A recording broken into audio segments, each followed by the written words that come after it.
Então, para a gente começar o nosso bate-papo aqui com os bispos, eu passo a palavra, então, a Dom Leomar, que vai tratar, então, sobre igreja sinodal. Dom Leomar, explica para a gente o que é uma igreja sinodal. Boa tarde para o senhor. Boa tarde, Manuela. Boa tarde, Dom Ricardo. Boa tarde a todos que nos acompanham neste momento, especialmente os jornalistas que estão conosco nesta coletiva. Todos sabem que, anualmente, a CNBB escolhe um tema central, um tema que norteia toda a Assembleia. Este ano de 2022, tanto a presidência quanto as comissões, os conselhos da CNBB, escolheram Igreja Sinodal, Comunhão, Participação e Missão. Está bem alinhado com o sínodo que vai ocorrer em Roma em 2023. Mas, neste caminho, nós também temos que pensar as diretrizes da ação evangelizadora da Igreja no Brasil, que ocorrerá possivelmente uma nova direção, um novo direcionamento a partir de 2023. Portanto, o tema deste ano, de alguma forma, prepara as novas diretrizes. Bom, como é que a gente é sinodal? Como é que a gente se torna sinodal? Sínodo significa caminhar juntos. Como é que caminhamos juntos? Dialogando. Como é que começa o diálogo? Escutando. Sem escutar a realidade, não conseguirmos enxergar o que está acontecendo. Por isso, estamos partindo desse pressuposto. O tema central, especialmente dessa Assembleia Virtual, é escutar para ver. Uma escuta atenta, uma escuta não seletiva, muito atenta sobre a realidade da Igreja no Brasil. Como é que esse episcopado tão numeroso enxerga a situação, por exemplo, da pós-pandemia? Escutar para trouxe crises no Brasil. O que acontece de novo na Igreja e que desafios novos apareceram para a transmissão da fé, por exemplo? Também nós queremos insistir numa escuta ao que o Papa Francisco, no seu magistério, fala tanto de uma igreja em saída. Será que estamos sendo uma igreja em saída? Será que essas diretrizes que aprovamos em 2019 e irão até 2023 conseguiram trabalhar todas as dificuldades, as preocupações que temos, especialmente no período que ficamos mais confinados?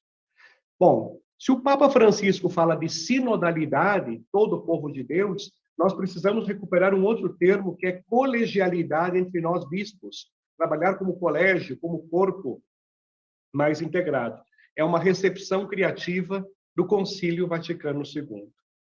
Ainda na escuta, nós precisamos recordar que o ano passado, final do ano, participamos da Assembleia Eclesial da América Latina e Caribe. Ainda na escuta, nós precisamos recordar nossa escuta neste momento. O processo do sínodo, que ainda está ocorrendo, essa grande escuta que fazemos em todo o mundo e em nosso país bem envolvido, e não esquecer que estamos há 15 anos do documento de Aparecida, que falou tanto de uma expressão, conversão pastoral. Será que estamos numa conversão pastoral? Será que nossas comunidades estão se tornando cada vez mais discípulas missionárias?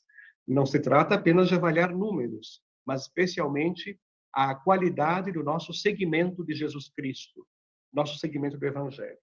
Por isso, o primeiro ponto é uma grande escuta, que fizemos ontem.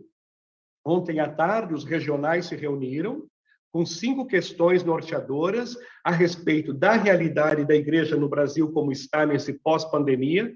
Eu uso a expressão pós-pandemia para reunir uma série de outras questões que estão aí. A crise, a guerra na Ucrânia, de alguma forma, afeta nós. As polarizações políticas, as eleições que vêm vindo, toda a realidade, todo o contexto marca nossas comunidades. Como é que os cristãos, nossos fiéis, estão se colocando diante dessas situações?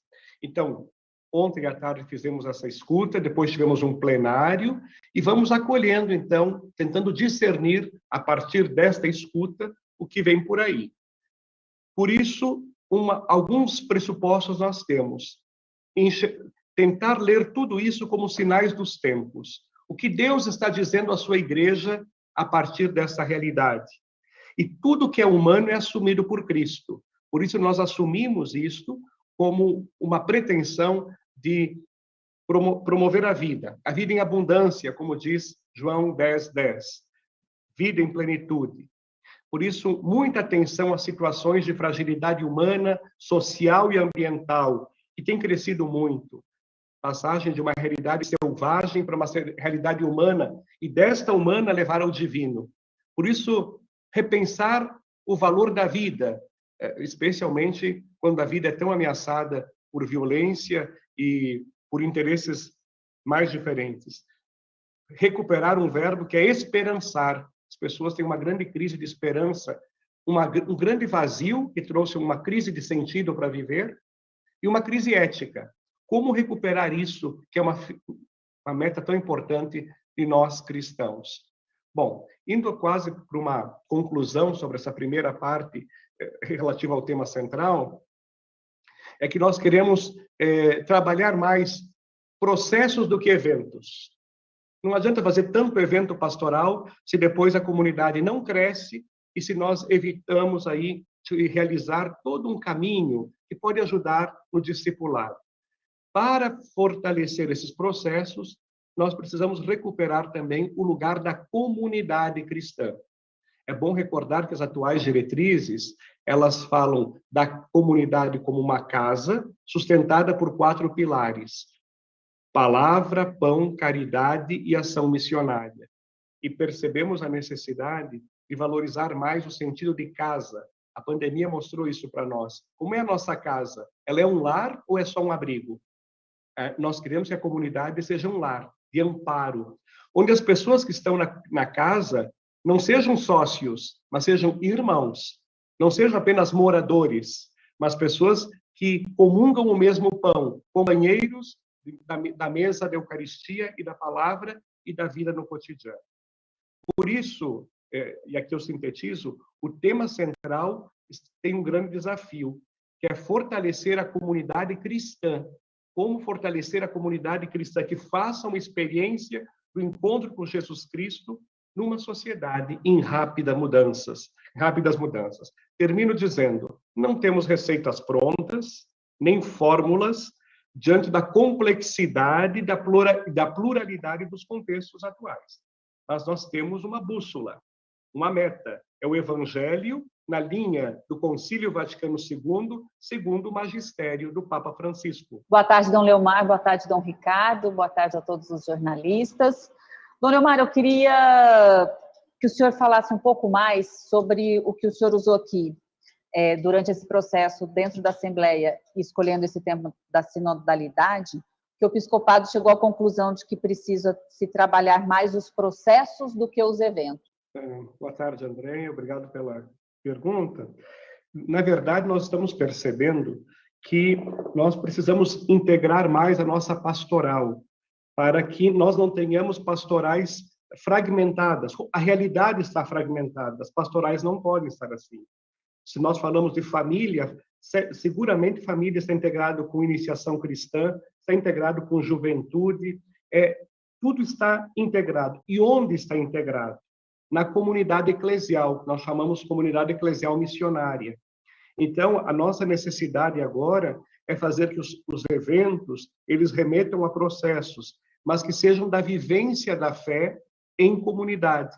Porque o desafio maior é este, é como formar discípulos missionários, capazes de seguir Jesus Cristo numa sociedade que nós estamos impressionados como os valores cristãos, às vezes, ficam diluídos nessa realidade. Como manter uma identidade forte sem se tornar uma pessoa estranha ao mundo de hoje?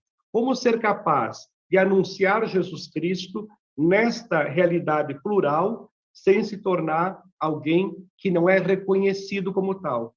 Talvez um escrito antigo, quem conhece sabe bem, ele poderia nos ajudar. É a Carta de Ogneto, que dizia que os cristãos estão integrados em toda a realidade. Eles vivem no contexto normal, mas eles se distinguem.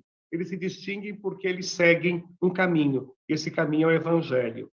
O desafio maior é a gente gastar mais energias em processos de escuta para ver exatamente o que está acontecendo. Por exemplo, como é que está o retorno das pessoas às comunidades agora, às paróquias? Como é que elas vêm? Que situações novas elas trazem diante do isolamento que tivemos, do distanciamento, diante das mortes, do luto, do sofrimento que passamos, da depressão que muitos viveram. Então, uma atenção mais atenta para poder ser mais relevante também neste processo. Só posso complementar só um pouquinho, Manuela, só para pegar esse gancho. O senhor acredita que isso vem, esse processo todo, esse despertar de vocês, do próprio episcopado, vem do Papa Francisco, das iniciativas dele, dos desafios que ele mesmo coloca para vocês? Acho que o Papa Francisco é o grande timoneiro deste processo, mas ele é anterior ao Papa Francisco. Se nós pensamos no documento de Aparecida, que tem 15 anos, ele já falava de conversão pastoral. Nós, bispos, comentamos muito, temos que cuidar que essas expressões que são preciosas, como conversão pastoral, igreja em saída e sinodalidade, discípulos missionários, missão continental, não se tornem apenas slogans, que não sejam muito concretos. Como é que nós estamos fazendo isso acontecer? Por quê? Porque se nós não assumirmos concretamente tudo isso num cristianismo capaz de revelar o evangelho para o mundo de hoje, nós temos boas intuições e poucas práticas. O Papa Francisco, eu considero isso o grande timoneiro, porque além de dar as ideias, ele é o primeiro a manifestar como isso é possível. Daria para dizer, a partir dessas expressões do Papa, que a gente só não faz se não quer, porque é possível e as pessoas estão com muita carência, com muita abertura para essa proposta. Obrigado. Muito obrigada, eu que agradeço. Boa tarde a todos, boa tarde, Dom Ricardo, Dom Leomar, também aos meus colegas jornalistas. Primeiro, voltado a pergunta para Dom Leomar. Dom Leomar, gostaria de perguntar para o senhor como as pequenas comunidades podem viver essa novidade proposta, então, pelo Papa Francisco, e o que pode ser feito para tornar esse tema algo cotidiano e também de compreensão de todos os católicos em geral. Rafaela, muito obrigado pela sua questão. As pequenas comunidades são espaços de vivência da fé que se complementam e necessitam da vida da paróquia, da vida das pastorais, dos movimentos, mas é na pequena comunidade que se vive amparado e fortalecido no segmento da palavra de Deus e da vida que o Senhor nos propõe. Nós ainda temos eu vou usar uma expressão da Sagrada Escritura, temos um longo caminho a percorrer ainda no Brasil sobre essas pequenas comunidades, porque nós ainda achamos que importante é o grande grupo. Claro que ele é, claro que nós continuaremos tendo a experiência da vida paroquial e toda essa pluralidade, essa riqueza da igreja no Brasil, mas a pequena comunidade é aquele grupo de vida. Hoje as pessoas vivem muito no isolamento e numa solidão. Quanto mais urbano é o ambiente, mais as pessoas se sentem desamparadas. Nós gostaríamos muito de fomentar pequenas comunidades onde a pessoa vive afetivamente sua fé e comprometida solidariamente com os outros. É uma fé que trabalha tanto a dimensão pessoal, mas especialmente a social, a cultural e até ambiental. Por isso que é um desafio muito grande. Rafaela, nossa preocupação agora com a continuidade das diretrizes é focar cada vez mais nessas pequenas comunidades. Quero, então, agradecer a oportunidade de poder compartilhar alguns aspectos da nossa Assembleia, especialmente relativos ao tema central. Insisto em dizer que nós estamos num processo de grande escuta, porque as novas diretrizes, ou a continuidade das atuais diretrizes, querem ser também um caminho para que a Igreja toda no Brasil possa se consolidar cada vez mais naquilo que ela já tem feito muito: comunhão, participação e missão. Na fidelidade, essas três palavras que identificam exatamente o que é o sínodo e o processo sinodal, nós queremos fortalecer nossas comunidades. Cada um que participa neste momento desta entrevista coletiva, dessa proposta de nós compartilharmos algumas ideias, sabe o quanto nós temos potencial nessa igreja, quanto, literalmente, do Iapoque ao Chuí, para recordar a terra onde Dom Ricardo está trabalhando, o Chuí, nós temos imensas experiências que já acontecem em termos de crescimento da fé. O que nós não podemos é ficar preocupados só com aquilo que está negativo. Temos que ser muito mais propositivos. e nós somos, sem dúvida, uma comunidade cristã muito forte aqui no Brasil. A Igreja Católica tem uma presença caritativa, profética, anunciadora de tempos novos com muita força. Então, deixo aqui meu abraço a todos e nosso pedido de que todos rezem por nós, para que sejamos dóceis ao Espírito Santo, para que, apesar das dificuldades do contexto, nós saibamos ter as luzes para poder conduzir os processos que a Igreja no Brasil tanto precisa. Muito obrigado.